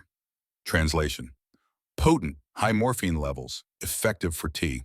Wow, stronger than expected. Translation: dangerously strong, reduce your usual dose or risk overdose. Perfect for my special recipe. Translation: exactly what I was looking for. Vendor delivers quality product consistently. The forums develop elaborate systems, spreadsheets tracking batch numbers and vendors. Wash tests you can perform at home. Community standards for harm reduction. People sharing information about which suppliers are reliable, which shipments are currently available, which ones to avoid at all costs. It's a community, strange as that sounds. People helping each other navigate a dangerous landscape. Sharing dosing advice, warning about bad batches, recommending Narcan, talking each other through withdrawal, mourning members who don't make it. But it's also a community built on a foundation of pain and abandonment. Nobody's here because life is good. Nobody's risking overdose for fun. They're here because their doctors cut them off, because they can't afford prescriptions, because insurance stopped covering their medication, because the VA waitlist is 11 months long, because chronic pain has made their lives unbearable, and this tea offers relief when nothing else does. They're here because America's healthcare system failed them, and poppy seeds are cheap, legal, available. The math is simple, even if the consequences are not. Of course they turned to this. What else were they supposed to do? In 2018, the subreddit r/poppytea has 48,000 subscribers. The posts are a mix of preparation advice, vendor discussions, success stories, harm reduction tips, and obituaries. Yes, obituaries, because people die regularly. And when they do, someone who knew them online posts a tribute, a warning, a reminder that this isn't safe, that every cup of tea is Russian roulette, that the next batch might be the one that kills you. The community mourns. People write comments saying things like, "Rest in peace, brother," and "This is why we need to be so careful," and another life lost to this plant. Then they move on, because what else can they do? They still have their own pain, their own desperation, their own reasons for being here. Thaddeus Whitmore doesn't know about any of this. He's 98 years old. He's never been on Reddit, doesn't know what a subreddit is. He's just an old man making his wife's recipe, trying to feel connected to her memory, trying to survive his grief one Sunday morning at a time. He makes the poppy seed bread with the seeds he ordered in July 2018. The 3-pound bag will last him for months. He uses 3/4 of a cup per loaf. Makes 1 loaf per week. The math works out to approximately 32 loaves from 3 pounds. 8 months of bread. He feels tired after eating the bread, but he's 98. He's supposed to be tired. Everything makes him tired now. Sometimes his breathing feels shallow. Sometimes he feels dizzy when he stands up. Sometimes he feels confused about what day it is. But again, he's 98. These things happen when you're 98. Nobody questions it. Not even Juniper when she visits. The morphine is accumulating in his system slowly. His liver, ancient and inefficient, can't process it fast enough. His kidneys, struggling, can't excrete it efficiently. His body is essentially being poisoned incrementally, one slice of bread at a time. But the effects are subtle enough, scattered enough that nobody notices. Nobody connects his increased fatigue to the bread. Nobody connects his occasional confusion to opioid intoxication. Nobody suspects anything, because why would they? He's just eating breakfast, just following a recipe his wife made for 60 years. How could that be dangerous? In March of 2019, Thaddeus runs out of seeds. The 3-pound bag is empty. He needs more. He can't remember which website his grandson used, can't find the order history, calls his grandson for help. The grandson is busy. College applications, SATs, life. But he takes time to help his great-grandfather. Logs into Thaddeus's Amazon account. Reorders from the same vendor. Same product. 3 more pounds. $22 this time. Price went up slightly. The seeds arrive 4 days later. They look the same. Black, tiny, unremarkable. But they're from a different batch, different harvest, different farm, same vendor but different source. These seeds are stronger, much stronger. The farm that supplied them does even less processing than before. The pods are barely dried before the seeds are extracted. The washing is minimal, almost non-existent. The result is seeds with morphine content approaching 60 micrograms per gram, twice as strong as the previous batch, 4 times stronger than grocery store seeds from Adelaide's era. But there's no way to know this from looking at them, no way to test them without access to a laboratory, no warning on the package. Just a bag of seeds that look like every other bag of seeds Thaddeus has ever seen. He makes the bread using the same recipe, same measurements, same process. The bread tastes the same, maybe slightly more bitter, but his taste buds are 98 years old. Everything tastes different now. He eats his usual 2 slices on Sundays, feels more tired than usual afterward, naps longer. But spring is exhausting when you're 98, the weather changing, pollen in the air. His body struggling to adapt to longer days and warmer temperatures. This batch of seeds will last him until July. 4 months, 16 Sundays, 16 loaves of bread, 32 slices. Each one containing approximately 9 milligrams of morphine and proportional amounts of other alkaloids.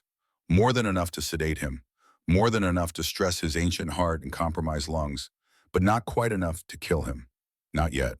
Not until July 4th, when he decides to eat 3 slices instead of 2.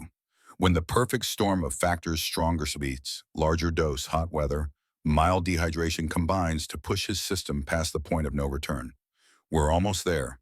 Almost to July 4th, 2019. Almost to the moment this all converges.